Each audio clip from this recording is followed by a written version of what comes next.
And if you're in the room, don't forget to sign in. Make sure you get everybody their credits. And bear with us, there are going to be a lot of opportunities to take polls today. There are going to be quite a few, but we promise that if you guys help us, we can help you with information that we get from the polls. And there's quite some exciting news to share today.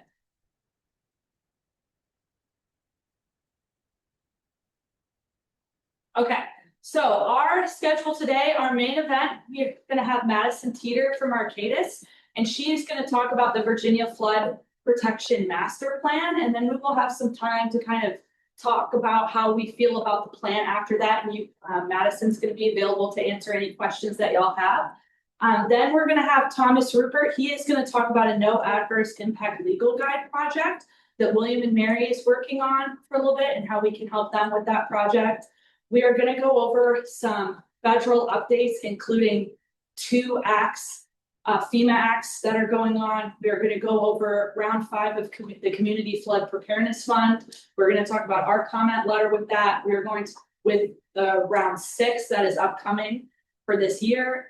We also are going to talk about the Resilient Virginia Revolving Fund, also known as RVRF, and how that is kind of inputted into the CFPF, and then we've got a couple other exciting updates on a potential Virginia CFM class, some other events at Wetlands Watch. We have a couple of questions that we have for the group, and then we're going to go over work group member updates.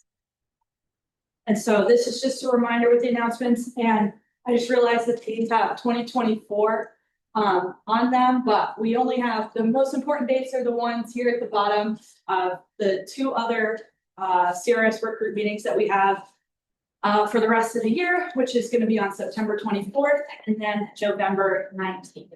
And at the end of Workgroup today, we're going to talk about what would be the best topics for those. We have a couple ideas, but we'd like y'all's feedback. And you might want to do introductions. Oh, yes. Would everyone in the room like to introduce themselves before we go further? So name, locality, CRS class. And starting with you, Tom. Tom Coghill, Tennessee County, official. 5, that's 5. And you might need to ask if the microphone, so when you do the report outs, you change the microphone up at the top. Yep. And then you change the audio to select microphone. Oh, it already is. Okay, Yes, so it people, is. sorry. Okay, so Mary Carson Stiff, Wetlands Watch, Executive Director. Wendy Pointer, City of Hampton Emergency Management, and we are class 7, 4 through 6. Joe Walsh, City of Hampton Emergency Management, also CRS Center. Oh, sorry, with engineering department, I'm an engineering technician. We are class 6. We are 7 and we'll be a 6 in October. Newport News, Kathy Engel, Newport News. Good morning, everyone. Emma Corbett with the Hampton Roads Planning District Commission. Morning, Ben McFarland, Chief Resilience Officer with the Hampton Roads Planning District. I'm an intern. Good morning, I'm Jenny Sneed from AMT. Hi, Elise Frazier with Virginia Coastal Zone Management. Thank you guys for all introducing yourself. And this is a reminder for the Virginia Floodplain Management Activity. So we're gonna have some exciting updates about this class. And so with that, I'm going to actually turn it over to Madison Teeter to give us an update about the Virginia Flood Protection Master Plan. Awesome. Thank you so much. I'm going to go ahead. If you want to stop sharing your screen, I will share mine.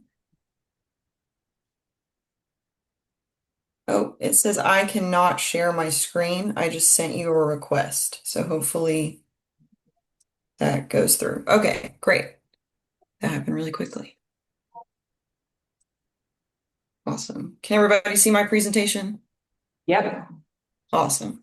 So thank you all for letting me present this ongoing developing plan with you all today. My name is Madison Teeter. As Gigi said, I am a resilience planner with Arcadis, who is working closely alongside DCR's Office of Resilience Planning to develop the state's first Virginia Flood Protection Master Plan, or commonly referred to as the VFPMP. So this is the team that's working together currently to develop the plan. We've been working for almost a year now on the engagement and actual development components of the plan. And the whole precipice for this plan is for it to be actionable for the Commonwealth to use it in crafting policies and programs to mitigate the impacts of flooding on people, the economy, and the environment. So really, the level of which this plan is applicable is really at the statewide level. We're really trying to guide programs and policies and guidance that is being spearheaded by state agencies to help promote flood resilience, both at the regional level and at the local level. That's what this graphic here is over here on the right. So really it's meant to inform these smaller scale plans, such as the local flood resilience plans that you all have been working on as part of your eligibility for this CFPF. And those components of those plans are also informing what is being included in the VFPMP as well. We'll get a bit more into that about how those are connected later on in the major themes that have been developed as part of the plan, but know that there is that connection there and that they are informing each other. Once again, those primary end users of the VFPMP are Virginia state agencies, any of them that have anything to do or remotely touch flood resilience going on throughout the state. And once again, the focus is on state agencies that will allow flood resilience planning to spread throughout the state and once again flow down to local and regional governments. I do want to make another point. I know some of you in the room and both virtually have seen some iteration of this presentation before, but if you haven't and you have questions along the way, and if I'm not filling in a gap, please feel free to cut me off or ask a question. Very informal here, and I want to be able to answer all of y'all's questions today, as Gigi said. So what are the final end products of this plan? So there are four main components that will come out of this development process. The first thing is the plan itself. So this will be a PDF plan that will be made available virtually, and a limited number of copies will also be printed for those state agency staff that will be the main implementers of the plan. This will provide the full scope of all of the work that has been done over the past year. There will also be a report and brief that will be created. This will also be in the form of a PDF whose primary audience will be the General Assembly as well as the governor, for them to be informed of all of the initiatives that the state agencies will take on as this plan is implemented over the next 5 years, and so on and so forth after that. So if any alignment needs to be made between General Assembly members and the state agencies, they're aware of all of the initiatives that they are going to be taking on. The third product that's going to come out of this is a data viewer that will be made available online. For the first time, widespread data at multiple scales will be available statewide for flood risk through this data viewer for the Virginia Flood Protection Master Plan.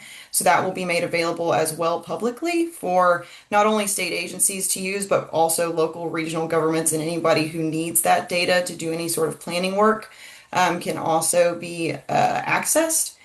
And additionally, the last component of this is a status tracker that will be housed on DCR's Office of Resilience Planning website that will show the status of all of the initiatives that are outlined in the plan and the report and brief, and how they are being implemented and how their status is going in terms of achieving the goals and objectives of the plan. So those are the four main components that will come out as a result of this initiative. So a large portion of the development of this plan has been heavy stakeholder engagement. We've had 4 primary stakeholder engagement groups through the development of this plan. The highest level that you see here in the center of this circle is the Planning Team and Flood Committee, that involves DCR's Office of Resilience Planning, as well as the team members that I showed you earlier on that second slide who are helping develop the plan. Next, we have core stakeholders, who are primarily those state agencies and organizations that will play a critical role in actually developing and implementing the strategies outlined in the VFPMP. And a lot of leadership from many of those core stakeholder organizations also sit on the Flood Resilience Advisory Committee that has already met twice this year.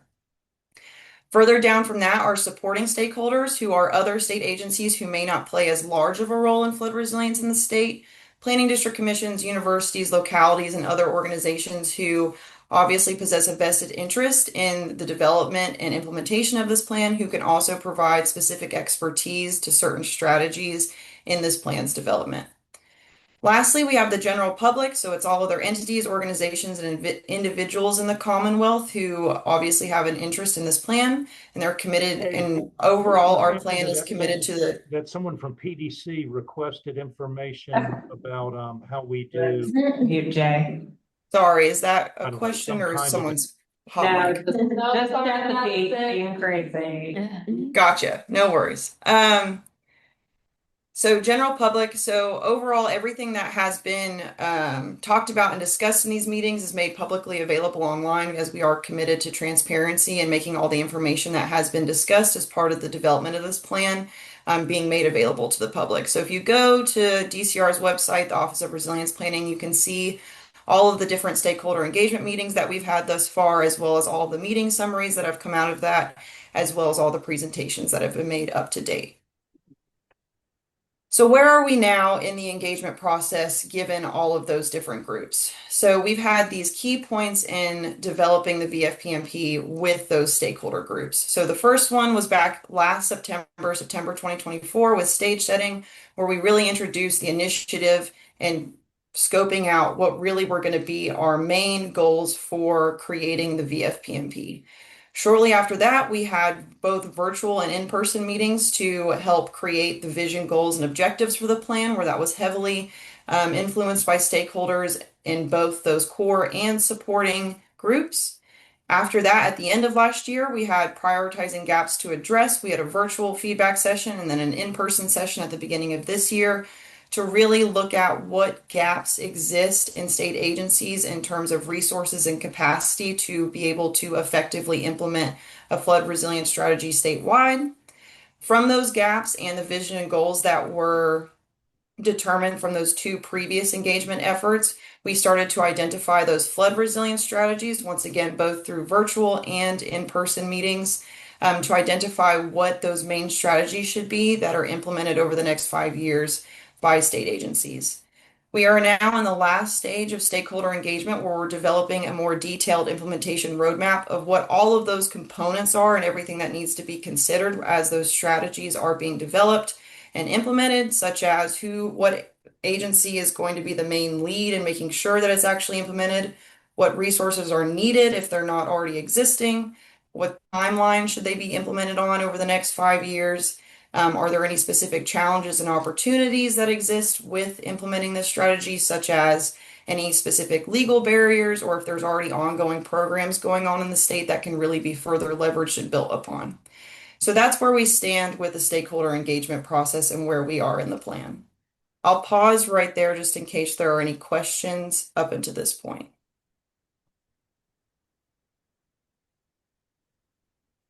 Hey, Madison, Okay. one question. Yes. Chat about Will's system from James State, will that system's method of estimating the finished floor elevation be available? I think I heard you correctly. Your audio is not as good because I think it's coming through the speakers closer to everybody sitting down. Did you say, will there be data provided on first floor elevations across the state? Yes. That level of granularity of data will not be made available or has not been analyzed as part of the VFPMP. The level and granularity of data is really more meant to be on region and locality scale decision making. It's not meant to be parcel level decisions. Thanks, Madison. Yeah, absolutely. Any questions for Madison from the room? Yeah, I mean, I guess we're probably gonna get into this, but are you gonna be able to share any of the results of where you are with strategies? Yes, absolutely. I'm going to share all the strategies today. Okay. Good. Yeah. When do you think the data viewer will be available? Yeah, so our target end date for all of those things is the end of this calendar year, but all of those things aren't meant to or are not legally obligated to be released until the end of calendar year 2026, and that's outlined in Virginia code. So within the next year. Thanks. Yep. Okay, great. I'll keep on moving. So how do all these pieces really talk to each other? So, like I said, the engagement that came out of those meetings developed the vision, goals, and objectives. The time frame of those being applicable for this effort is projected to be the next 20 years of the plan. So we don't necessarily have to recreate completely the vision, goals, and objectives of the plan for the 5 years that it's meant to be updated going forth. Not that those can't be adapted as needed based on how the strategies are being implemented and the progress of the plan, but the overall intention of those vision, goals, and objectives will remain the same over the next 20 years. For the next 5 years, as I said, those strategies and that implementation roadmap will be the focus of this iteration of the plan, once again, before it is updated 5 years from its release. So how were the vision, goals, and objectives developed? So the initial inventory was really taken from existing state agency plans, resources, programs, and policies. This plan is really meant to build off the efforts that are already ongoing by state agencies. It's not meant to completely reinvent the wheel or take ownership away from anybody who is already doing great work on flood resilience within their own existing programs. So a large inventory was made of all of those existing resources. After analyzing those documents, we identified consistent needs across those agencies on how they can be progressed. Once again, we had those initial conversations with core stakeholders during that 2024 annual Virginia Flood Preparedness Coordination meeting that also served as our stage setting meeting that I identified earlier in the presentation. We also had input from core and supporting stakeholders on all of those elements in November of last year. And all of that put together created our vision statement and goals and objectives. So out of that came this vision, which is a thriving Commonwealth proactively addressing flood risks to further strengthen the resilience of communities, the economy, and the environment now and into the future, and resulted in these goals and objectives. So the goals, I'm not going to read all the objectives here, but the goals are mitigate current and future flood risk statewide, advance lasting and unified strategies to address flood risk, and capturing additional benefits through flood resilience. So these are the goals and objectives that will really guide how the implementation of those strategies that I will discuss later on are implemented and evaluated. So what came after that was identifying those gaps. So seeing once again where those resources and capacity gaps may live in state agencies that are potentially impeding their ability to implement a fully effective and efficient flood resilience plan. So we took that same inventory of all of those existing resources, did a cross analysis between documents and plan objectives. So what is really missing from these ongoing programs and planning initiatives within state agencies that aren't fully being realized in advancing those objectives that were just identified in that last slide. We also did specific interviews with select core stakeholders to verify those gaps and where resources can be built upon, because once again, you can only read so much based on what's on paper, and we want to know what's actually going on the ground and when these conversations are actually going on for decision making for flood resilience. Once again, we did have in-person workshops and virtual feedback sessions with a larger group of stakeholders to further ground truth those findings, and all of that synthesis was put together to create these prioritization gaps. Once we had that initial list of prioritization gaps, because it was a longer list at the time, I believe it was about 30 to 40 gaps, and we realized that for this first iteration of the plan that hasn't been updated in 20 years really needs to select a core few to prioritize over the next 5 years. So our team alongside stakeholders really looked at which gaps could be the most impactful in advancing the plan's objectives that were previously identified by stakeholders. So given all of that analysis and really making sure that the gaps were prioritizing and addressing those objectives, these were the gaps that came out of that analysis. So what you see here are 14 different gaps that the strategies that we'll talk about in a minute were really crafted to help fill. A lot of these gaps have to do with increasing coordination among state agencies, maximizing and identifying new funding resources for both statewide initiatives and those being done at the local and regional level, making sure that there's access to data resources and any new resource and technical information that could be widespread to local and regional governments, and then really increasing community knowledge across the state as well. So as capacity and knowledge is being built within the state agencies, making sure that those benefits are being trickled down to you all at the local and regional level, whether through technical assistance opportunities, resilience tools, or databases.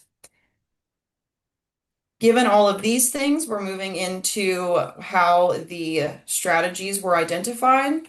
So given all of those gaps, our next step was kind of bucketing the different themes that came out of those. And as part of that, we asked stakeholders to rank of those groupings and of those themes, which were the most important to them to being addressed in this 5-year cycle of the plan. As you can see, and probably a surprise to no one, the first component here is financial support, either through grants, loans, or other financial mechanisms, and then coordination, and then planning followed closely after. So really what we identified is that stakeholders really think that coordination, funding, and staff capacity are really important to enabling the more complex actions of policy and programs being implemented at the statewide level, which have to do with legal frameworks, information frameworks, and planning and implementation frameworks for flood resilience. So given all of those things, we identified these 6 themes that all of our strategies are bucketed under. Those 6 themes are meaningful coordination, enhanced capacity, resilience funding, reliable data systems, proactive adaptation, and supported local governments. Given those strategies, given those themes, our next step was to look at what falls under the strategies and actions level under those themes. So under each theme, we have a subset of strategies that help advance the initiatives that will progress the goals and objectives in relation to those themes. These strategies are more broad and overarching and really meant to be applicable to any state agency so they can see themselves in this plan and really advancing flood resilience, either in their already ongoing initiatives or any new initiatives that may come out of this plan. Below each strategy are a subsection of actions, which outline more specific and focused statements of execution of what can be done over the next 5 years that can be more tailored to specific state agencies or programs. And we'll go over those in a bit. So here are those strategies that fall under those themes. So I'll wait here a minute, especially because there was a question in the room specific to what those strategies are. So under meaningful coordination, we have these 3 strategies of coordinating among applicable personnel across state agencies to increase their awareness and responsive to flood resilience. This really had to do with what we heard from state agency staff saying the greatest benefit of all of our stakeholder engagement meetings that we've had is learning from each other about what everyone else is doing and how it could bolster their own programs and policies. So they want to continue those efforts. Leveraging coordination networks and relationships with non-governmental entities in the private sector to advance flood resilience. So once again, really increasing those existing networks that already exist with NGOs and people outside of state government. And then lastly, coordinating all levels of government to align and advance flood resilience actions. So this piece really has to do with increasing communication and coordination with you all at the local and regional level, but also with the federal government to make sure all guidance and policy and programs are aligned where possible and where they can be further leveraged. The second one theme is enhanced capacity. Those 2 strategies here are expand the flood resilience knowledge of state agencies. So any necessary training that can be applicable to state agencies, or also any type of resources that maybe are not widely known that can also then be passed down to the local and regional government. And then also routinely assessing and adapting state agency roles, responsibilities, and authorities in flood resilience. So as this plan is being implemented, making sure that if there are any gaps in roles and responsibilities and authorities, and making sure that these strategies can actually be implemented successfully, that they're getting filled one way or another. Lastly, the theme on this screen here is resilience funding. So all of this has to do with optimizing existing flood resilience resources, exploring new financial mechanisms, and also identifying financial needs to manage flood risk and drive action at the state level. So there's 3 more themes here to go over with their strategies, but I'll pause here in case anybody has any particular questions about these themes or strategies that you see on the screen now.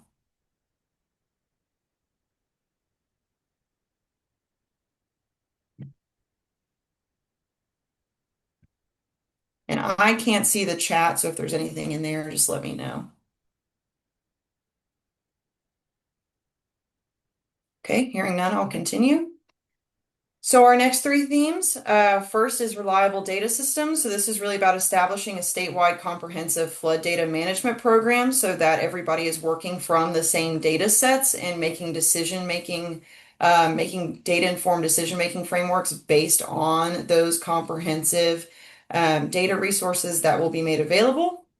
Second is proactive adaptation, which is investing in effective and innovative flood resilience solutions. So not only investing in those solutions that we know to be tried and true that already work across the state, but also looking to see what new innovative solutions could be piloted, whether at the state level or at the community level.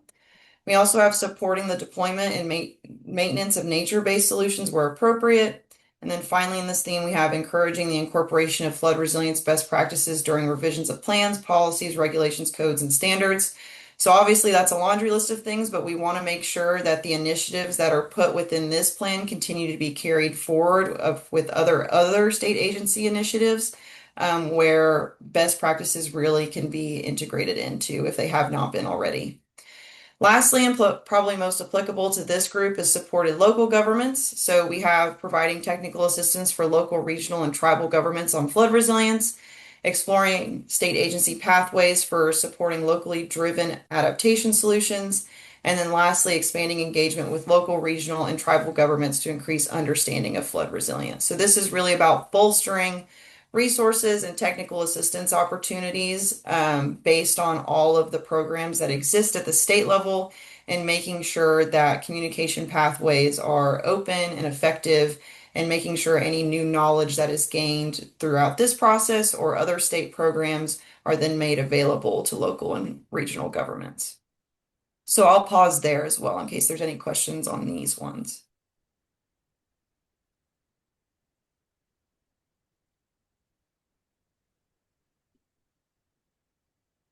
Okay, hearing none. That was my last slide. Once again, the part that we're working on right now and that has not been fully developed are the actions that fall under all of those strategies, and those will be made publicly available once they've been developed. So that will come out prior to the full plan coming out. So just make sure that you all monitor DCR's Office of Resilience Planning website. But like I said, happy to take any questions, and I can go back to any slides that folks may have particular questions about. So, yeah, Madison, how does this affect the Virginia flood insurance, the VFRIS system? Yeah, so I think I heard the question correctly. How does this impact the VFRIS system? Yes. Okay, so this doesn't necessarily impact VFRIS. VFRIS is being considered as one of those data management portals that currently exist and will be leveraged as part of that centralized hub that state agencies use to make those decisions. And I know that you all also look to make decisions, but the data viewer that's being created through the Virginia Flood Protection Master Plan, as far as it currently stands, will not necessarily be integrated in any way to VFRIS. They'll be two separate resources still. Is that like something like VIMS and all the work they do? Is that same kind of thing? Sorry, I'm not sure if I understand the question. Not adapt, yeah, it's not the Adapt Virginia one. Yeah, I'm just saying they have so much data and so much stuff. So then do you end up having two resources or, I mean, you've got such a huge resource like them. I was just curious if you are there leveraging some of these larger entities that are doing the same work. Yeah, absolutely. So the data for the Virginia Flood Protection Master Plan was completely outsourced outside of existing data that's already going on in the state. So we've been working closely with Fathom, which is a company who produces flood risk data on a global scale, mainly because they are the only company that has direct access to that level of data for multiple time scales and multiple confidence intervals. And so all of the data that you're going to see in the data viewer will not be connected directly to anything that already exists. In terms of that reliable data systems theme that we were talking about with that centralized hub of data for state agencies to make decisions on, that will be a separate resource that not necessarily a new data viewer in and of itself, it's just more of an inventory of all of the existing data resources and how they can be best used to make decisions. I hope that answers your question. If it doesn't, please feel free to further No, elaborate. I mean, I think that's, at this point in time, it's just, I think the problem is there's just so many resources out there right now Absolutely. that, I mean, and you've kind of answered there what the difference in this one would be, Yeah, so the data viewer for the VFPMP will be the first time that this amount of data will be available on a statewide scale. I know you all are mostly coastal communities, so you've had more access to that level of data for a longer amount of time, but for those communities in the inland and western part of the state, this will be the first time they really have access to that level of data. So that's the main difference.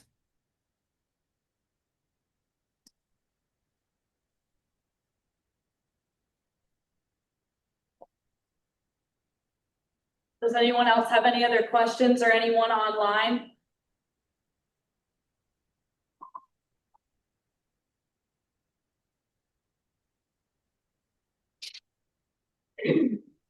I have a question. Is the Fathom data something that you can go on as a member of the public and take a look at? Good question. So the Fathom data, like the back end of it that will have produced the data viewer, is that what you're asking? Yeah, I'm just kind of wondering if I were to, like, is it worth Googling it and seeing what's on the, like, what they Oh, have? I see what you're saying, if it's already available right now. To my knowledge, it is not because they're a private company. And we had, as part of this development process, we had to purchase it from them. Madison, do you know if the agreement with Fathom, how much access others have to that data? Yeah, so a large portion of the data that was used to create the data viewer will be made publicly available. So once the data viewer is live, that data, a good majority of it will be made available. It's just not made available right now through Fathom independently. I can't tell you the exact ins and outs of what specific data points will be made available, Ben, but we're working really hard to make sure that a good bit of it will be.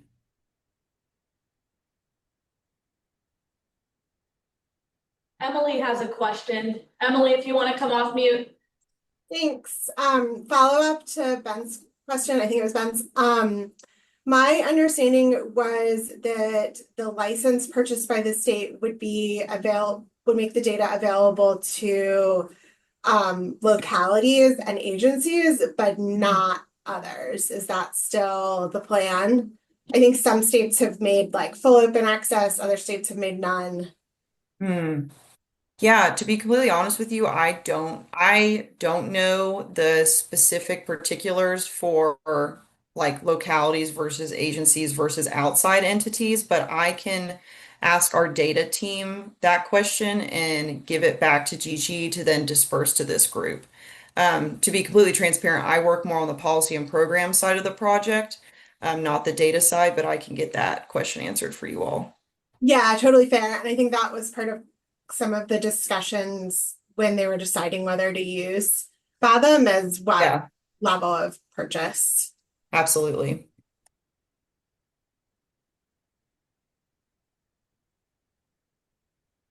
Okay, any other final questions for Madison?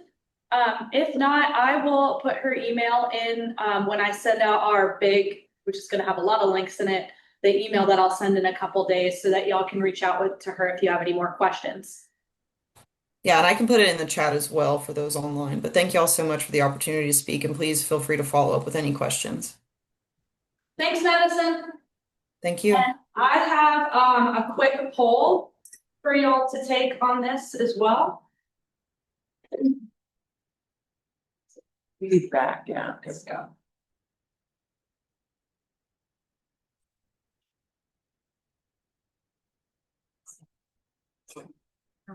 So this poll is just meant to see how we are feeling about the plan.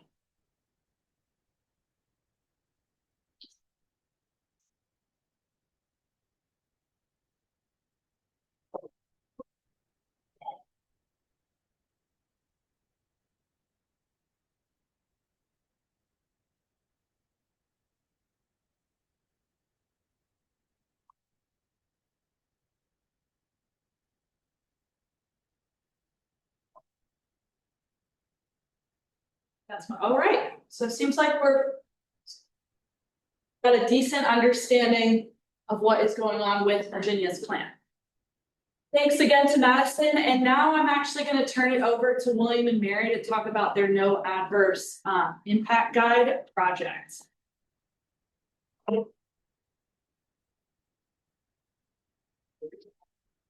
Well, good morning, and thank you for the chance to be here, Genevieve. My name is Thomas Rupert, and I direct the Virginia Coastal Resilience Collaborative here at William and Mary. And I just wanted to briefly introduce the VCRC, as we call it, to those that are not familiar with it. And also, we want to discuss a little bit or present on a project that we are currently working on that we are hoping maybe for some collaboration from some of you that are floodplain managers. So again, the Virginia Coastal Resilience Collaborative, it's a cross-university effort on the part of William and Mary to bring together professors, researchers with students and with organizations that have resilience needs, whether those be state agencies or nonprofits, businesses, local governments. And by doing so, we help to bring the expertise of the university outside the university and provide networking and experiential learning opportunities for our students. We've got a few different projects going on this summer. You can see our students in the lower right-hand corner that we've got working with us this summer. And that picture was taken in a house at a property of the Chickahominy, with whom we're working on a project to develop a business plan for a native plant nursery there. But right now, I'm going to turn it over to current VCR extern Kevin Fontana, who is working with the legal guide for the No Adverse Impact Legal Guide here in Virginia, and let him explain that project and make the call for your contribution. Yeah, thank you, Thomas. And just to give you just a very brief introduction to me, my name is Kevin Fontenot. I am a third-year law student at William & Mary, and I have spent my summer working with the VCRC. And as you can see here, it's been a lot of fun. So let me go ahead and move the presentation around my screen a bit. So what I've been working on this summer is the Virginia version of a national legal guide that already exists that has been produced by the Association of State Floodplain Managers.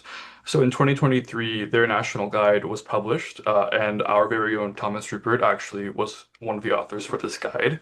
And it provides 300 plus pages of wonderful national legal analysis. It's very in-depth, and it provides a great understanding of nationwide legal issues and federal legal issues.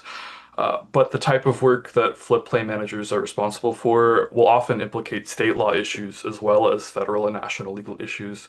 And most floodplain managers just aren't lawyers, so in-depth case analysis is not always necessarily a useful tool for people in the field. So the project we've been working on is instead a state-tailored version of this legal guide, and it adapts the format a bit of the existing legal guide just to make it a bit more useful for the stakeholders involved.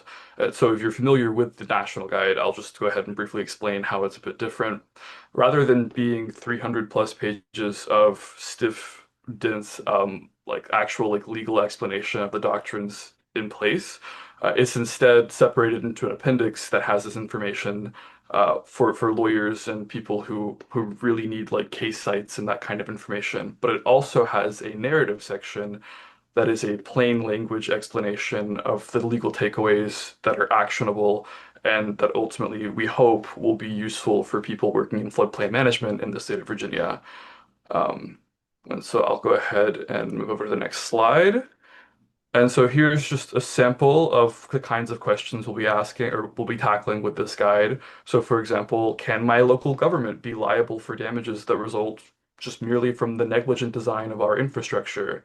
Or perhaps another question, can local governments pass laws restricting current property owners' uses of their property based on expected future flood risks rather than, present flood risks? And so plain language explanations to these kinds of questions are what we're working on in the most recent draft. And so what we're asking all of you, hopefully to help us with, is to review this narrative section of the legal guide with us. So basically, we would like for reviewers to look over the content of our guide to make sure that it's topical, it's addressing the issues that it needs to address for floodplain managers. And we would love to hear any feedback you have to offer on that, or any additional questions that you think that it'd be beneficial for us to answer in a straightforward, not legal jargony way.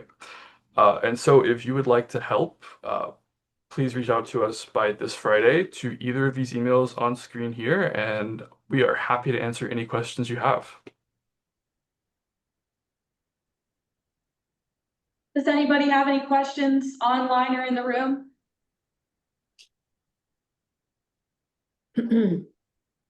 Well, I would just like to say thank you again for this opportunity if nobody has any questions, and reiterate what Kevin indicated.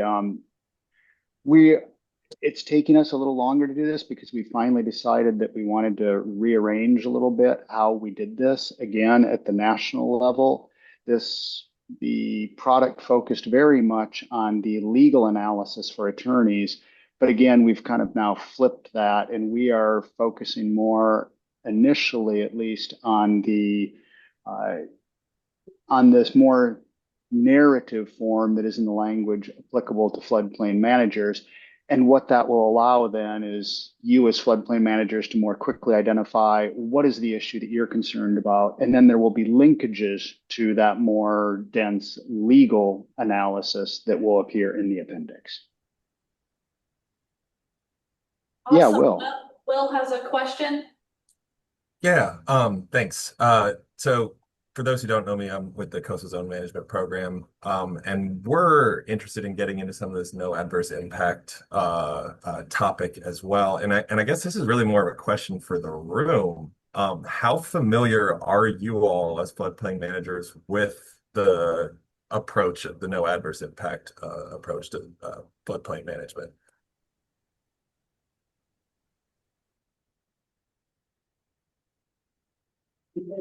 We're familiar with James City County.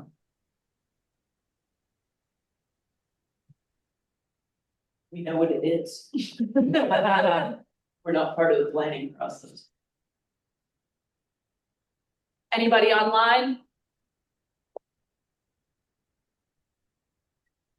Brian, that's helpful. Brian's from the city of Alexandria.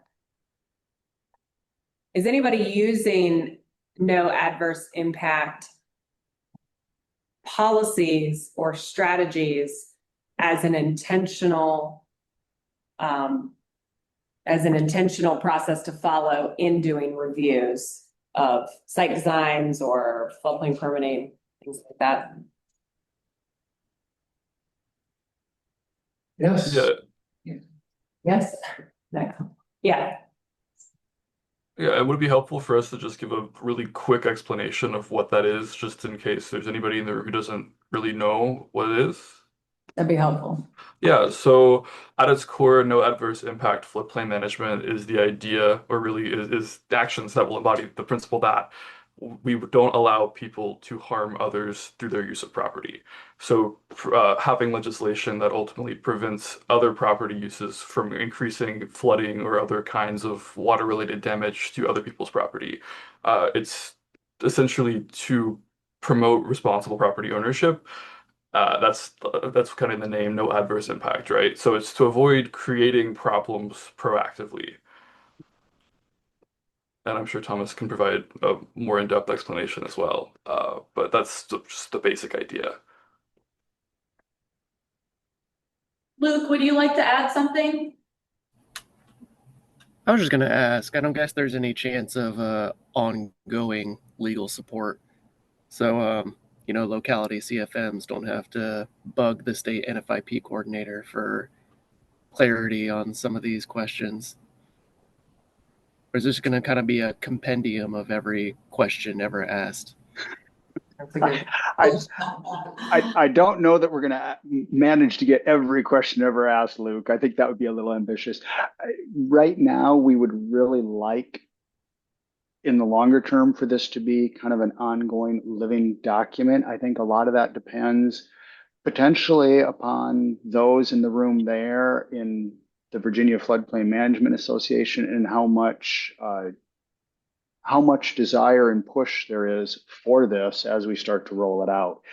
It's very possible that what we're going to end up doing is rolling out an initial version that may not have all the questions that we want to answer yet, but it will be a good start. And I think the reception of that and how people react might help determine the types of resources and the amount of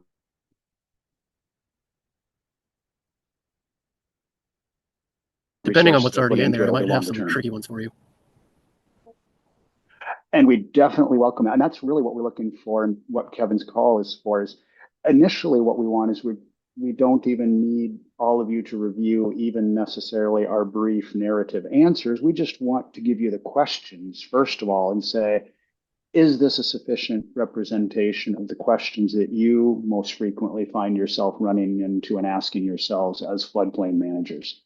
We have a lot of what we're initially proposing for questions are questions that have come from a survey at the national level by the Association of State Floodplain Managers. So we want to make sure that that works for floodplain managers here in the Commonwealth. Thank you. Does anyone else have any final thoughts in the room or online?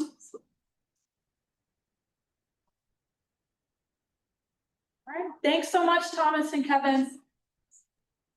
Thank you all.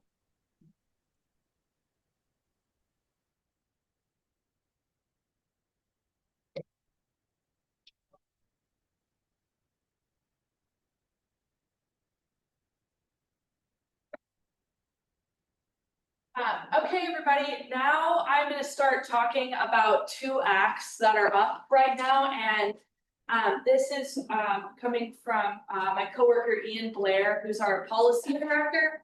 And, you know, how can it online? Can you guys hear me? That'll hopefully help. Okay. So this first one is the Floodplain Enhancement and Recovery Act. And so American Rivers and Environmental Policy Innovation Center, they are looking for ecological restoration projects, essentially. And let me move us. There we go. See, and this is important because projects that aim to restore or improve floodplain and aquatic ecosystems are being obstructed by regulatory hurdles. And so anybody that is kind of going through this or has had issues or concerns about this, we're actually going to have, when I send out the email, I am going to send out a poll for this. If anybody has been a part of these kind of riverine projects. And here is to give you guys an idea of kind of the, to give you guys kind of an idea of the proposed legislation that is going on with this. Guidelines.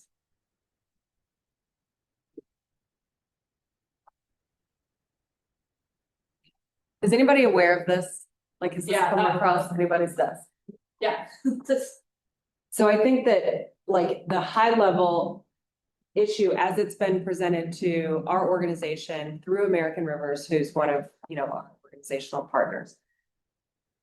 They are concerned that the no rise standard can be impeding the ability for natural floodplain management type projects. So green infrastructure projects, often in the restoration space specifically, but even for something as simple as planting trees along a water body. There's been pushback from local government floodplain managers in the jurisdictions where they run into this, where, you know, a no rise would be required, and that creates a burden that is beyond what, like a small nonprofit that's doing tree plantings or that's trying to do a shoreline project could meet with the limited resources that they might have. So they've asked us to weigh in on this, and we haven't heard of examples like this in our conversations with communities. And so we don't want to weigh in on something like this that could potentially look bad, like, okay, well, you know, let's not worry about that no rise standard. because we're floodplain managers, we don't want to have that associated with us as an organization. But if it is a hurdle that could be addressed in a very narrowly tailored modification of language for a no-rise standard, then we may consider taking the issue on. Does that make sense? That's like our perspective, but we really want to hear from the state about how it's.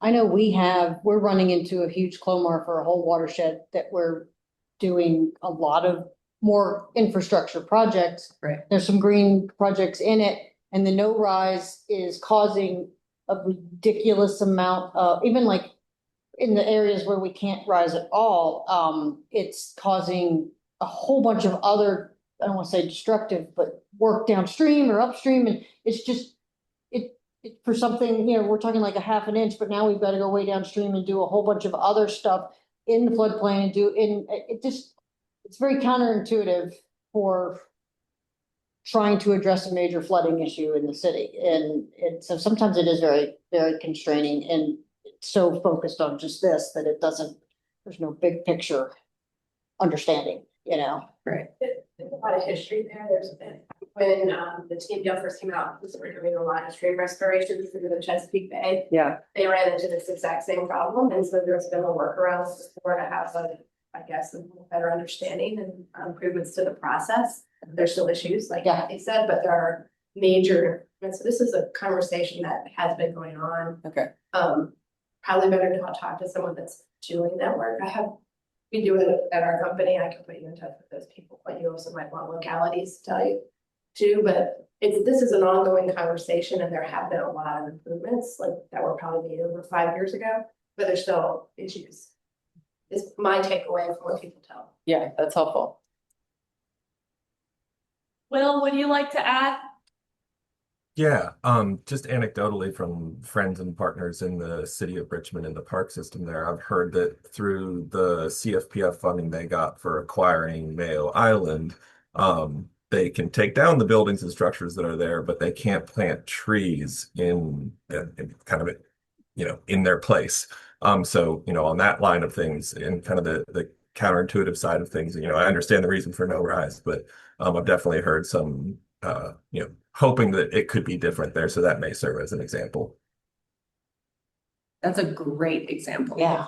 And that, when I sent out the email, that is what this poll is going to be used for. It is going to be for perfect examples like that, Will, for people to be able to input that and then us get an idea and be able to kind of pull all of those examples and hurdles that people have had together.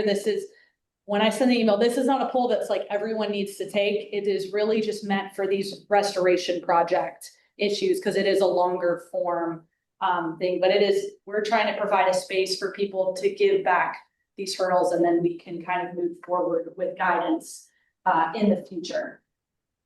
And so I guess I should have put this slide up sooner, but these are some of the questions and some of the ideas around this. Does anybody want to talk about these for a couple minutes or have any comments, other comments? So Will, I was kind of, no trees, huh? Especially if you took the buildings out. I mean, the floodway, yeah. I guess, and this is the one of the topics that, we've been looking into as part of the CZM project on the, limited to no impact projects, right? That there's no performance standard in the CFR that would say that would apply to tree planting, right? There's no elevation requirement for tree planting or anything like that. So it's and I think that I'm struggling to kind of think about this. How would you actually incorporate, from a modeling perspective, planting of trees into a model to actually calculate what impact planting trees would have on the BFE? I think engineers do it all the time. Trees? Trees? I don't think we've. I mean, if you've got a redwood. Yeah. Okay. I mean, we don't have I'm saying- any of those here. That's what I'm saying. And I think, this is the same conversation we had about with like coastal areas, right? Is that The model for a coastal flood zone calculating the BFE does not look at buildings at all. The amount of that infinite reservoir, off to the east is what it is. So, and I think, I'm just like trees. I mean, it's the idea here that we could just say like, hey, trees aren't going to have an impact on the BFE because there's literally nowhere to put that variable into the formula. And if you can make that judgment, I'm not saying you can't because I'm a planner. Like a can of worms I don't want to open. I mean, just that's a nightmare to think of. Actually, you can. It's if it changes the end values of the friction factors in those areas where you're adding trees, most people aren't really going to look at that, but you can lower or increase the friction factor, which will raise the water surface elevation, depending on the detailed analysis. But yeah, that is a way to do it. Would this be something that academics should be looking at a question to answer this? Because what comes to mind for me is that mangroves are studied a lot, and they do incorporate this in when they think about mangroves.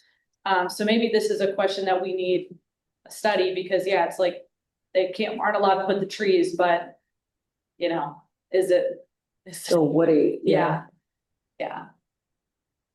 Well, I think that there is a time constraint on this this potential request that American Rivers is making. And so I forget what the comment period is for this act.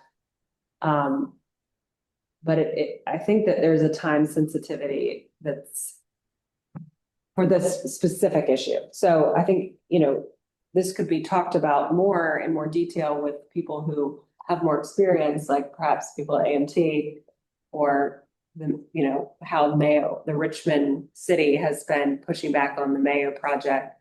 But I think we do need to do a follow-up conversation with the people that you spoke with and with the city of Richmond as we prepare to weigh in on this, because what does the legislation actually ask for? Like, just have it go away, or like if you yeah, good question. And again, do they know, is it precise yet already what they? I'm not sure. Or is it still just the warm, fuzzy general thing, and then they'll work out the details later? I think the bill is a little bit more prescriptive than that. Can you go to the next slide? Yes. So a definition of ecological restoration that would create the parameters. So no processing fee for the firm changes. Exemption from the CLOMOR process. But you still need to do an analysis. Less than 1 foot or greater. It looks like it can be an administrative review. I'd like to see the definition of ecological restoration. Yeah. We can follow up with that. So it's exemption if a professional engineer uses best judgment. I don't think that's like, yeah. That means you just change. I can do that, yeah, sure. Well, this is something we will follow up, and I will I will get more points from Ian as well on the exact definitions of stuff, because I think that is a great point. It's the same with how, define resiliency, define what you mean by ecological restoration. Right. By looking, green infrastructure, that kind of situation. And this is not the only act that is up right now. This one was also just brought to my attention. This is the Fixing Emergency Management for Americans Act of 2025. And essentially, I actually just pulled these points. This is direct from the website about what they're looking over, and I found it interesting personally about the fourth bullet about that they put on there: strengthens efforts to protect communities before a disaster occurs. So is that going to mean we are going to see funding for that beforehand? And I'm actually going to turn it over to Emily to make a couple comments, because Environmental Defense Fund is looking for what are other people's thoughts and comments on this as they go over this through the whole month of August. So I'm going to turn it over to you, Emily, to speak. Thanks. And we do have a little bit of time, so I will make sure that the link of the section by section from the Transportation and Infrastructure Committee gets shared out in the emails. So there are a few sections of this bill that probably do what the intent suggests they are trying to do. And then there are a few sections of the bill where we believe there might be some practical challenges. And so for y'all in particular, one of the sections, Section 301, pre-approved project mitigation plans, would require each state to develop a pre-approved project mitigation plan that includes a list of shovel-ready projects. And then the goal is to reduce delays and administrative burdens after disasters. And in theory, focuses on proactive disaster planning, but we are concerned that not everyone would have the capacity to do this, and it would be a bit of a patchwork across the country. So would be interested in y'all's input on that. And then there is the overall impetus is kind of converting a lot of programs to more of a block grant structure. And so we've also heard concerns from some communities, though not ones in Virginia yet, which is why I'm asking y'all, that this would result in more inequities in program implementation. And so would also particularly ask if y'all have thoughts about that. And that is Section 302, reducing disaster costs and protecting lives. It would restructure the formula-based grant. 40% would be distributed equally among states, and then 20% would be distributed by vulnerability. Obviously, as we talked about in the last bill, there's some definitions that need clarification, and 20% would be distributed on population size and median income.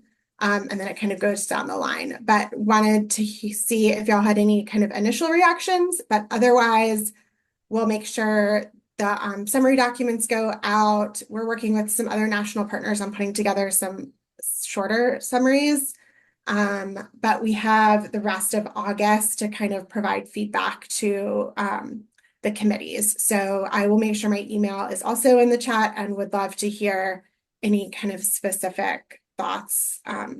This is the bill that the legislature is putting forward kind of as their answer to the administration's FEMA review committee that some of you may have read, the governor is sitting on. Does anyone online or in the room have some thoughts or comments about this right now, or would like some clarification on what they can participate in?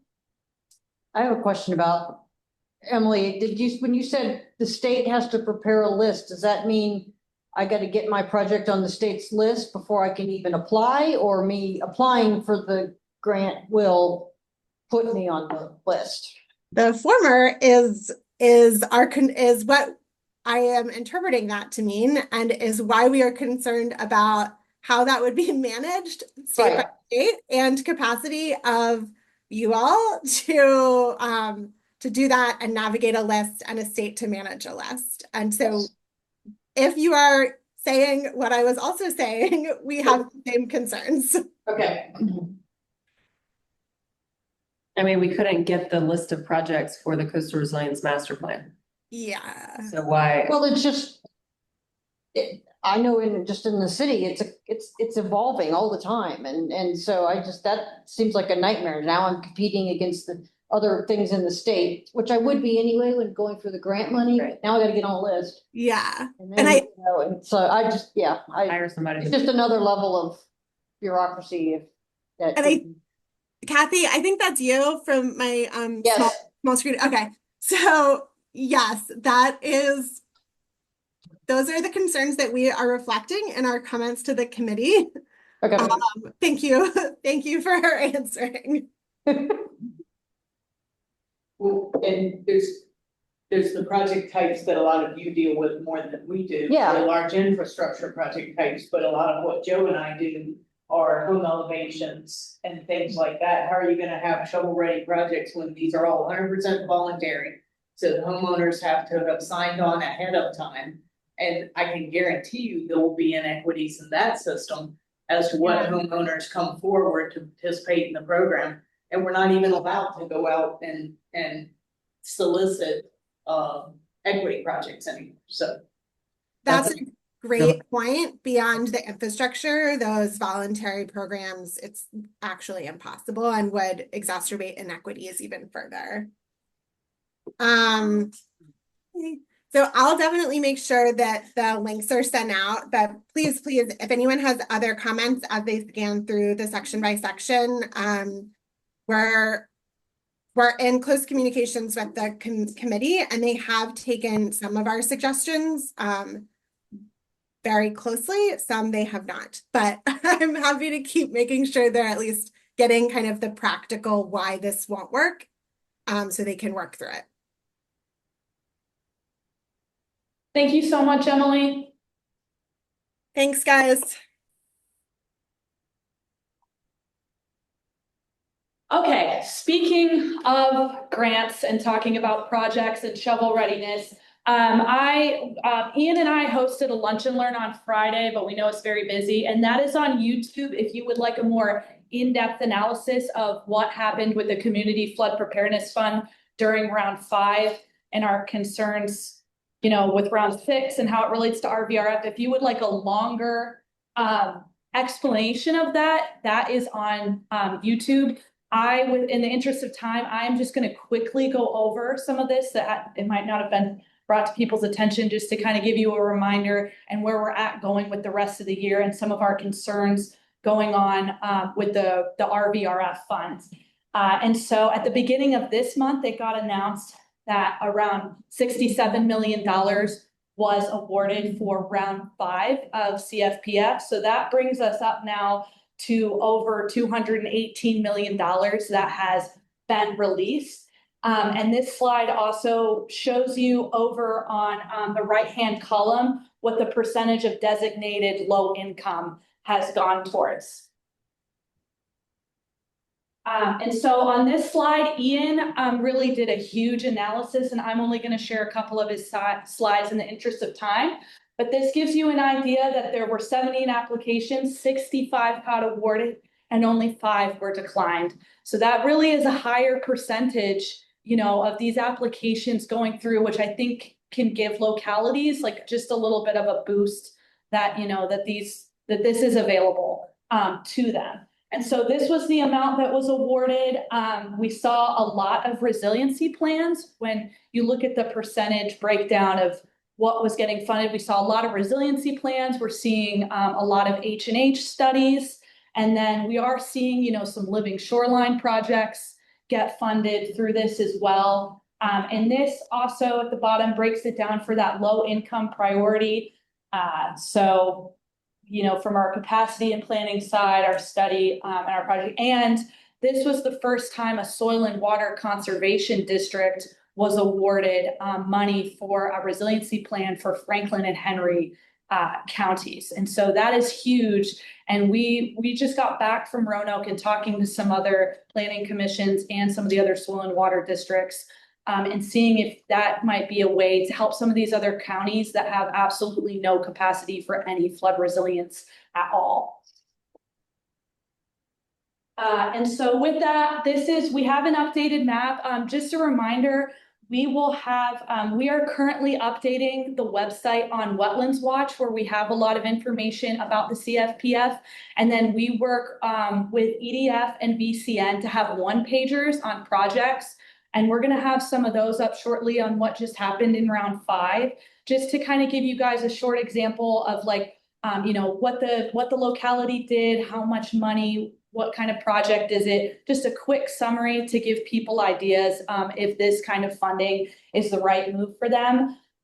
We saw, you know, this gives you an idea of where the money has gone across the state and has been updated. Hampton Roads obviously has seen more of the money from this fund. However, we have seen an increase in the south, the western region of the state, both north, middle, and south, that they've been applying more, that they have been getting funding. And that is really our goal, is to make sure that the whole state is prepared to deal with flooding issues and knows that this funding is available to them. With that though, they are they put out a draft manual for round 6, and we have been told numerous times that they would like to release the application period and award the money by the end of the year, by December 31st. And we've gotten a little feedback on that, that some localities were not aware of this at all, of what this is going on.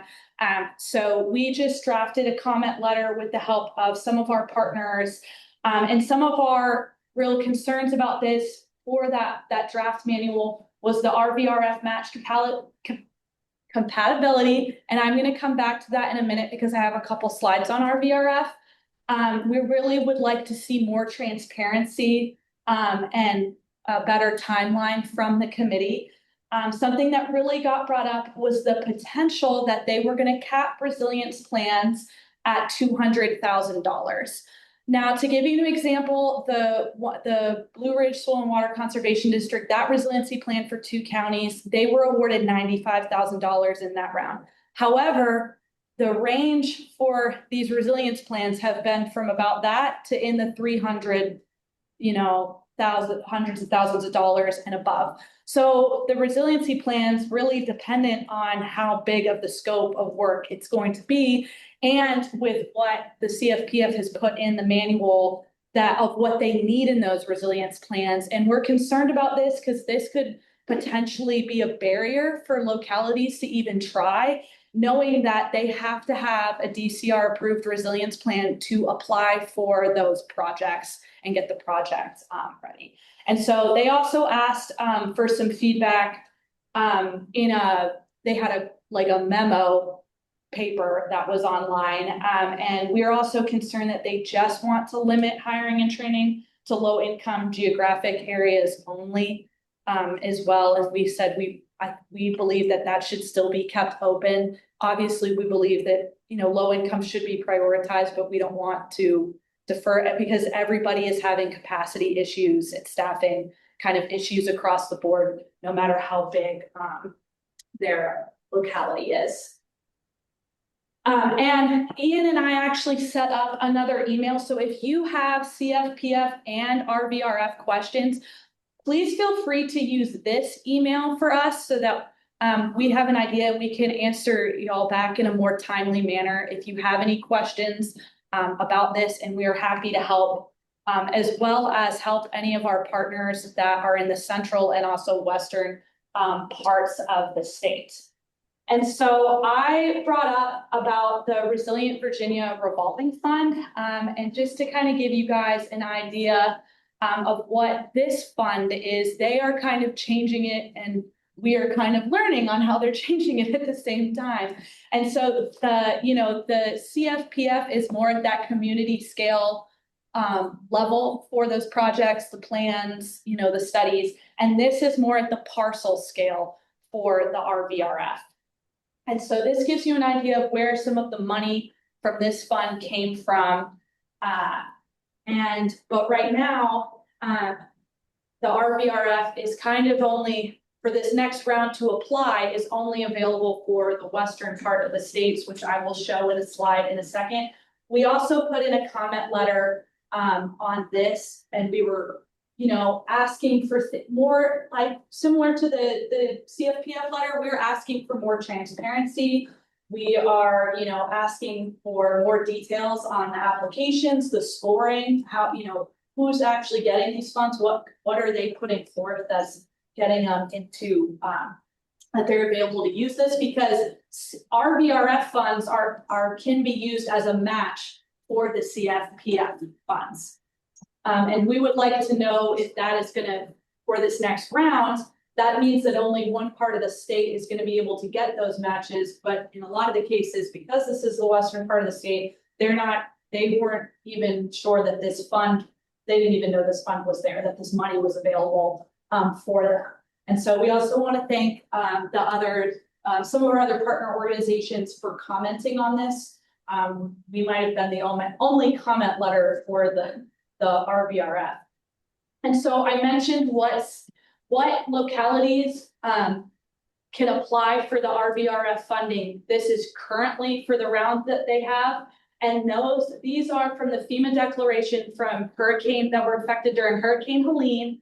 And then the one on the right, or the yellow, that is from the flooding that happened earlier this year in January and February. And this was, if you want to get a more up and detailed close to look at this manual and see these maps, this is in the manual. So you'd have to Google RVRF, Virginia RVRF grant manual, go down a couple pages. Once you open it, that's where you can see these maps. I'm more of a visual person, so I think the maps are friendlier than a list of localities that are, that this is available for them. And so with that, I am going to do I have a Zoom poll for this. And then I will also be sharing kind of a Google poll on the RVRF. It's very short, or if your locality has applied or had problems applying, this is a space to do so, and I will share that, and I will make sure that that is in the email as well. Does anybody have some questions right now while I'm pulling this Zoom poll up? Do we know where the 200,000 why? No, we have not gotten clarification on why that number, and we have kind of a whole running Excel sheet of everything from round 1 through round 5. And as someone that's newer to this process, even I'm kind of like, how did you come up with 200? Because you can go back through the rounds and see a huge range. And so we had a pretty substantial part of the comment letter commenting on that and asking. I know for us, we have a grant for all its resilience, floodplain, and stormwater master planning. It's a $4.9 million grant. The resilience part is about $1 million. So, and we're doing a lot of comprehensive stuff, and it's great, but 200,000, I don't know what I cut out. And it just seems really limiting, and I'm surprised by that. So for those in the room, I don't know if you guys can fully see the poll in here. So some of the things to be thinking about, like, are you going to apply for round 6? Do you even have the capacity to kind of get that out of the door in the next, it's going to be the next couple months? Do you need technical assistance? And would you be interested in applying for RVRF as a match for CFPF? And to, again, like, set the big picture here, we are very concerned that if communities don't start using RVRF, that money is going to go away. And so we're trying to provide as much detailed feedback to the state as we can as to what could be changed that would make it more usable. Because if this money goes away, there's no guarantee that it's going to go back into the resilience universe. I think most of us didn't want it, though. I mean, yeah, we don't want revolving loan funds, because you'd rather have grants. Rather have grants, Mm-hmm. And it's just, I can tell you that it's not like they're better rates or anything. It's just not a benefit to us to use it. Yeah. Emily, would you like to go ahead and add something? I think MC pretty much just said what I wanted to add. And so I think that was Kathy again from my tiny screen, but is that a conversation that y'all have had across the city and with the budget team, and just been like, this isn't a good deal and makes us have to manage a different program? And I think to MC's point, like, should this, I think that the argument would be harder to make to say, okay, put this back into like the CFPF or something, which, I think we all think is moving in a generally right direction besides the $200,000 plan cap. And this fund was intended to support private property where the CFPF has generally funded, while it can support buyouts of private property, it has generally funded more community scale work. And so is that not really a need if you're saying like, we just don't want this fund? You're saying it's not really a benefit to use. Okay. I mean, I think that the way that the fund has been structured is that it's loans, right? I don't know if there was a grant program made available to communities to supplement or to fund acquisition, individual parcel scale acquisition or other mitigation projects, that would be different. But the key thing that we've heard from our localities is that a loan program just doesn't, do it for them. Right. There are lots of issues like with their own debt capacity, particularly in communities that have the most risk, that debt capacity is a real concern, and that the loan that the program set up by the state for UNRBR just doesn't really add any value to the types of programs they already have available. Brian, did you have another question or did it get answered? Yeah, I just need to jump to another call. I was typing it in the chat, but I have another minute. So I was curious about going back to CFPF and that 67 million that's awarded. Do we have any idea or has anybody worked out the numbers of what percentage of that 67 million is a loan offer versus the cash? But Brian, I have it. Oh, okay. So All they right. had 50 million available for the grants. So they brought it up to basically 49.7 million was grants. And then the remaining up to that 67 million is the loan. So it's like 5 communities that received the offer for the loan because it exceeded the 50 million. Oh, okay. All right. Thanks, Jess. Appreciate it. Yeah. And I wanted to mention, I believe they're anticipating the request for CFPF to come out in September, just by word of mouth. Okay, there we go. All right. Thanks, everybody. I'm gonna keep moving on. And this slide, I kind of just talked about this, but this is one of the resources we have on, kind of which one to use, with the caveat right now that for our VRF, it's only those localities that were on the map, kind of central and western portion of the state. Okay, I have an exciting update. Thank you guys so much for answering the polls and emailing me about this Virginia CFM class. I can finally announce that thank you to Ben and Emma at the HRBDC that we have a location and a date for this class and 2 instructors that are going to come from the Virginia Association. And so this is now, I also just want to put a caveat. I am aware that we have more locations of this across the state and that it was very hard to try and narrow down geographically where this could happen for this first one. So apologies if this is going to be a more difficult location for you.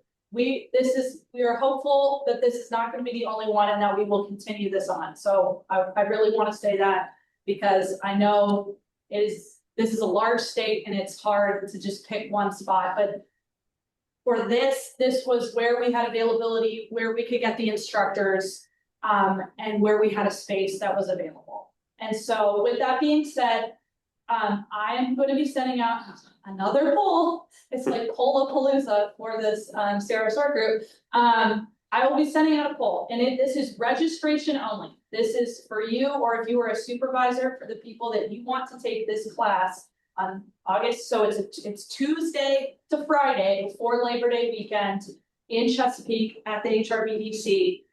The only cost is the travel for the person and what their lunch costs are going to be. That is the only cost to them, and then the fee end up associating when they take the test to become the CFM. So do I have any questions about that? About the class? Yes. Is there a capacity, like a number of people that you're gonna cap it at for this first one? Yeah, where it's gonna have to be around 35-ish. And that based on the previous poll that I sent out, we had around 20-something plus say that they were available for this date at this location specifically.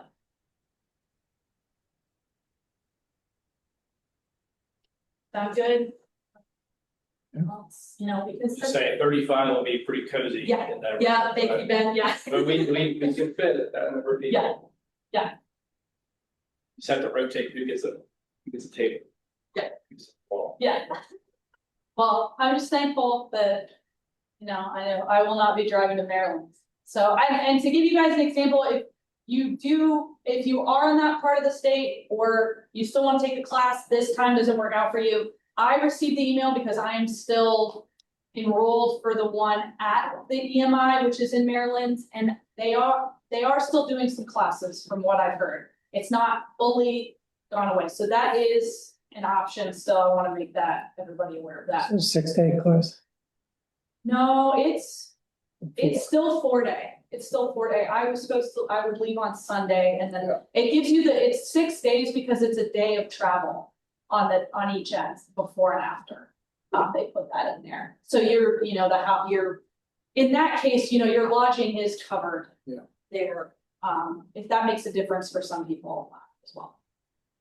So feel free to email me if you have more questions about that. Okay, another exciting thing that we have going on is that it is Catch the King season, aka King's Tides. And so there is a QR code here, and this again, I will send another link in our emails. It's gonna be a long email after this meeting.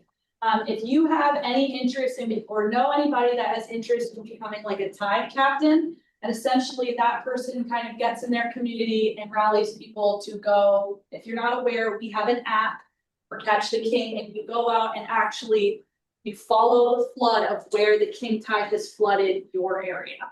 And so those king tides are, they are in the fall, specifically around this weekend, October 10th through 12th, here in the Hampton Roads area. We have at Wellness Watch, we actually have a part-time Catch the King person. I can include her email if you have any questions, and you can also contact Gabby Kenny. Okay, so now it is time for work group attendees to share any news that y'all have, any other questions. Do we want to start with online first?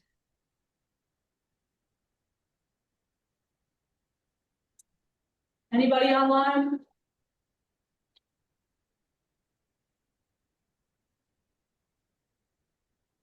Yeah, this is Ken Hinkle in York County. I was just curious, has there been any update from ISO on doing cycle visits and also for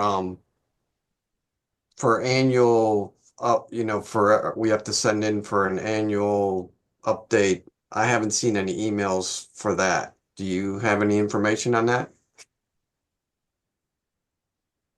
About FEMA coming to visit? No, about every year we do an annual report to ISO, but usually we get an email prompting that. I haven't seen anything. And then again, about the 5-year cycle visits, I'd heard that they weren't scheduling any for the future at this point. Has there been any update to that status? They, from what I've heard with the ISO is they, unfortunately, the previous Emily, she is not there anymore, and that we're gonna have a new person be the ISO. That is the only update I have heard so far. From other communities that I've worked with personally, they are just with anything with their CRS, or if they're trying to change a class, they are just documenting everything and having it ready to go to send off, and they are pretty much proceeding business as usual. But I will look more into that because I think I have had some other localities get in contact with the temporary ISO, which may have changed again. Sorry that I can't give you more clarification than that.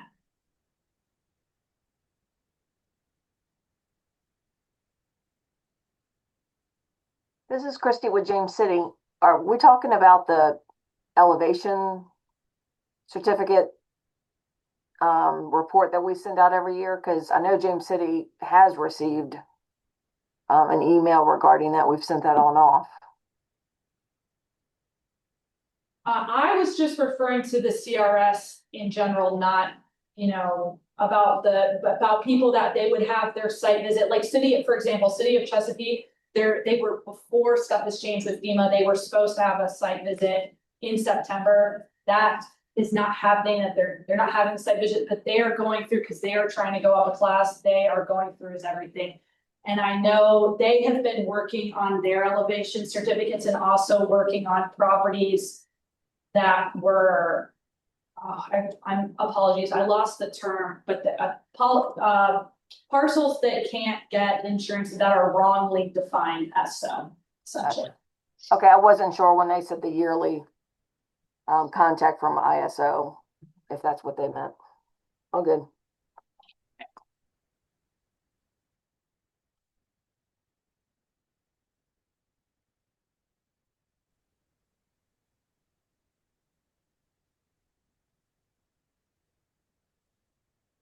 Right, so for all of us in the room, Virginia Beach has their verification visit in November. Ross from Henrico says theirs wasn't required either. Julie said that the ISO said that due to FEMA funding cuts, they weren't requiring the annual verification report. Sure. Thanks you guys for sharing that in the chat.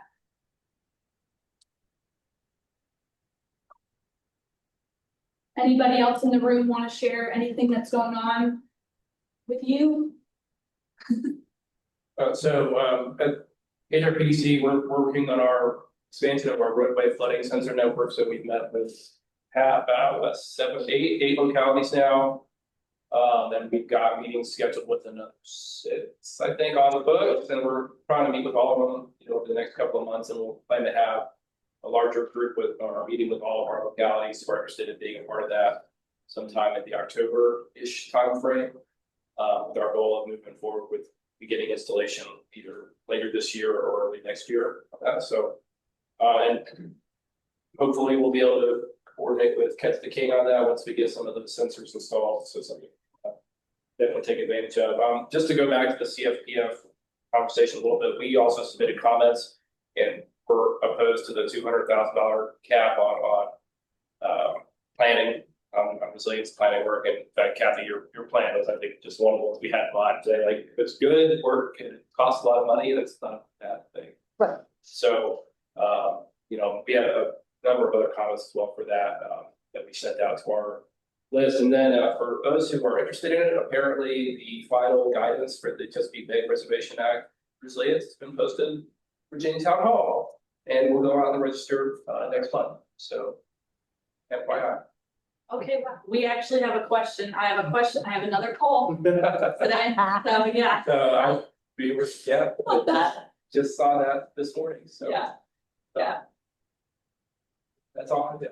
Does that, we do have about 5-ish minutes. I mean, there's still some other stuff to discuss, but does anybody else have, that CFPF and RVRF is a lot. And we actually have more slides on that lunch and learn of examples of funded resiliency plans, where you can see them online. That is something that we've had a discussion with them as well about making the website easier. I mean, we definitely caught some things when we were going through our analysis at Wetlands Watch. So is there anything else, any other comments on that? I want to make sure, we share those concerns with CFPF. Anybody online either?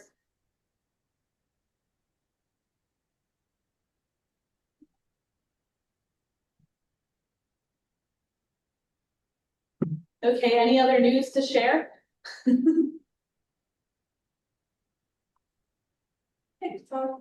Bagels are good. Oh, thank you.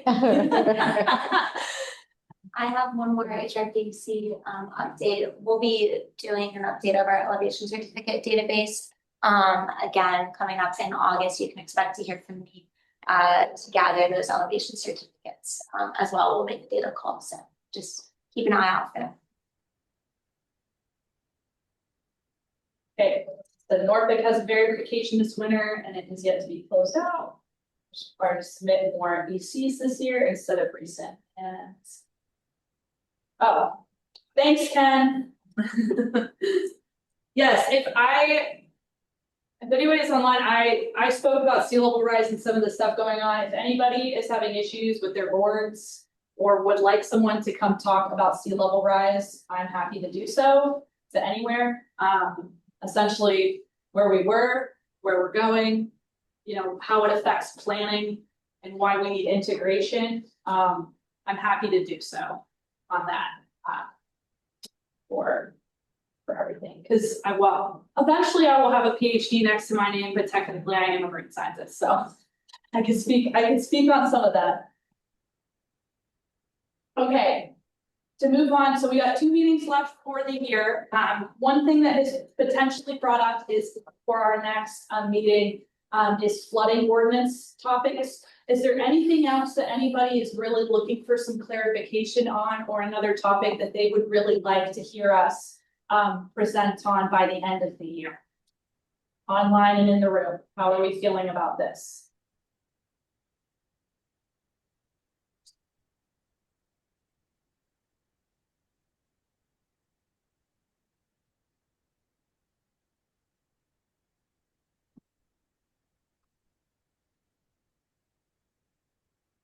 Okay, I don't have that, but I have another question not related to Wetlands Watch, but has anyone adopted the HRPDC drainage criteria recommendation? We are in process, slow process. So like we're revising the design criteria manual now. And then when I think we're done, more people have comments. So we're incorporating the whatever round of comments, and then we got to go through council and everything else. But it's in process for us and Newport News. Okay.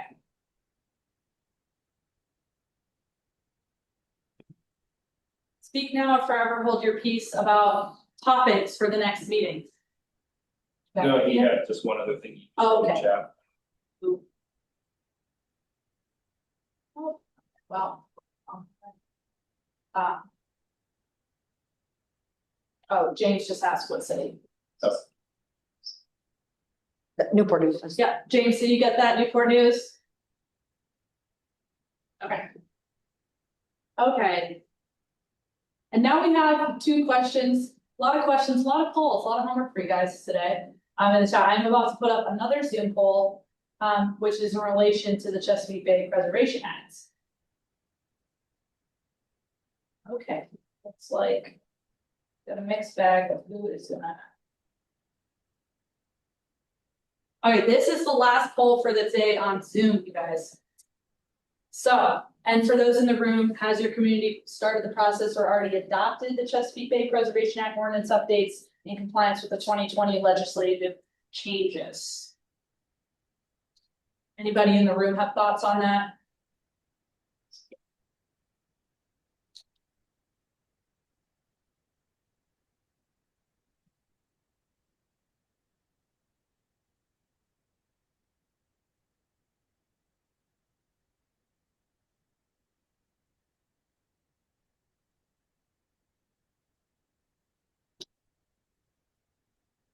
All right, no comments and concerns on that?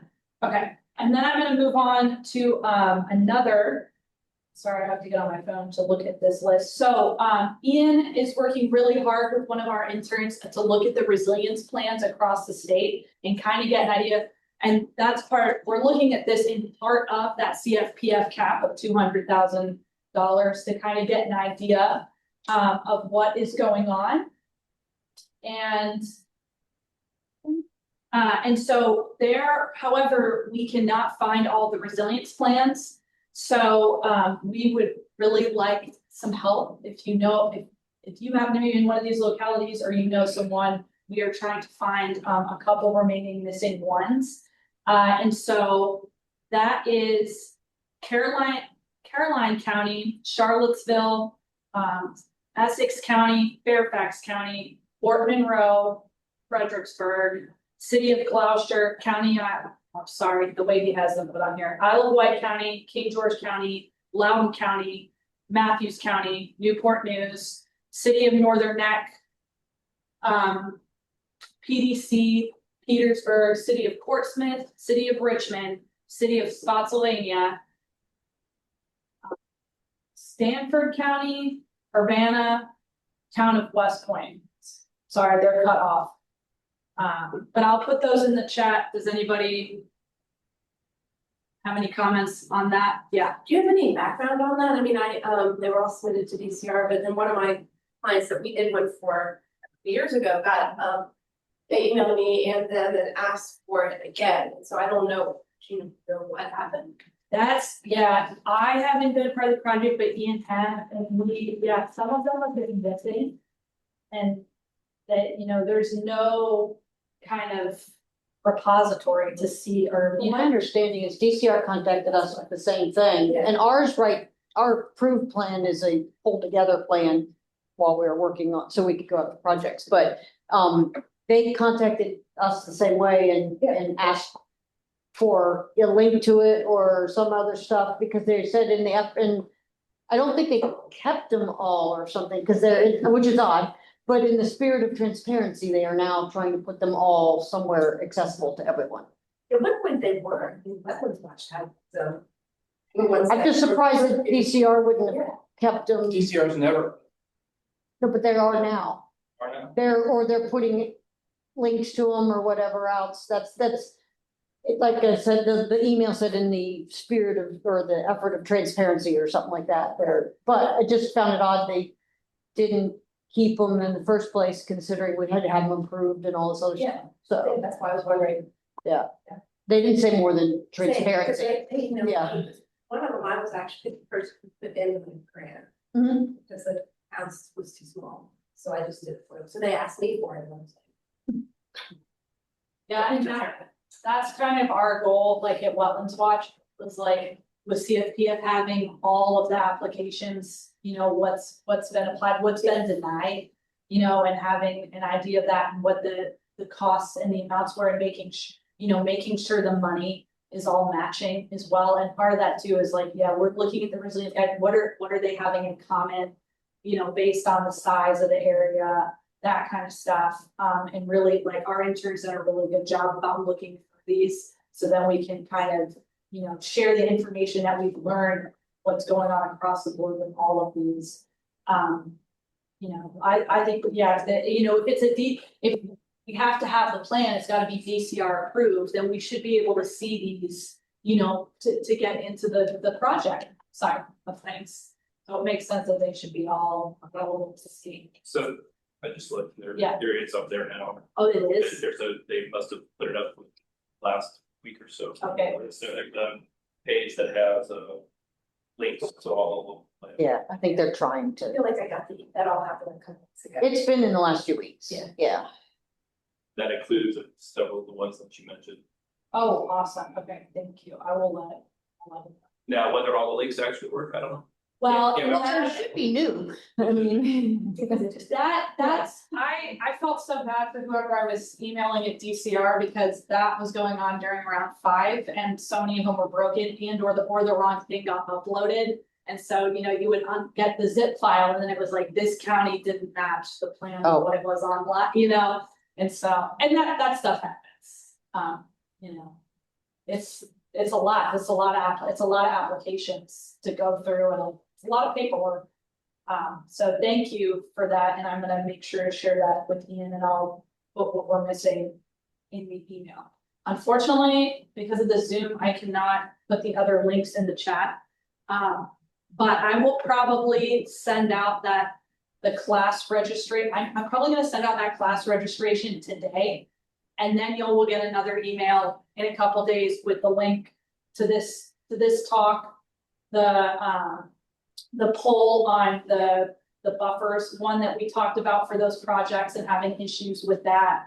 And then there's going to be another poll in there about have you tried for RVRF? If you have any problems or you haven't, what could be done better? Or, even if you just want to put a suggestion, we don't like this as a loan, we would like to see this as a grant program, that's great feedback. And those are the I think that's it for polls that I'll put in the email. And thank you so much for those that respond, they do help out. Does anybody have any last final comments, since we're kind of at the last 5 minutes here?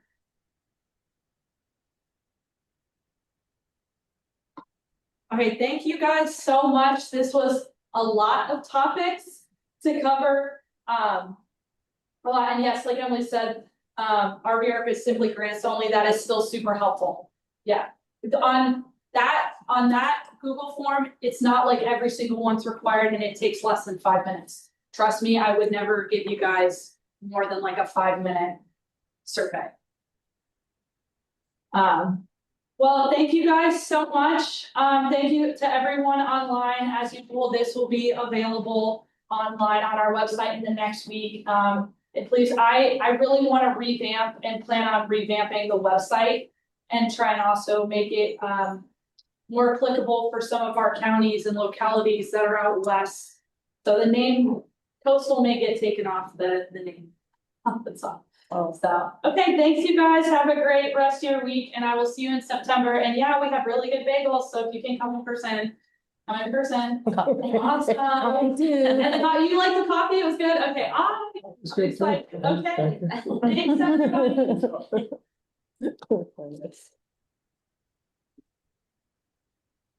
Oh, what are we doing? Right, recap, whatever. So you guys are doing, this is the preliminary one before recap. Yeah. Okay. Well, no, the lady from VCAP came out. Oh, So we were supposed to be screening. no, we did a meeting, everything going, a Teams meeting. Okay. Kind of touch bases, what we're gonna be doing. Stuff like that. Okay, And then okay. we got in person.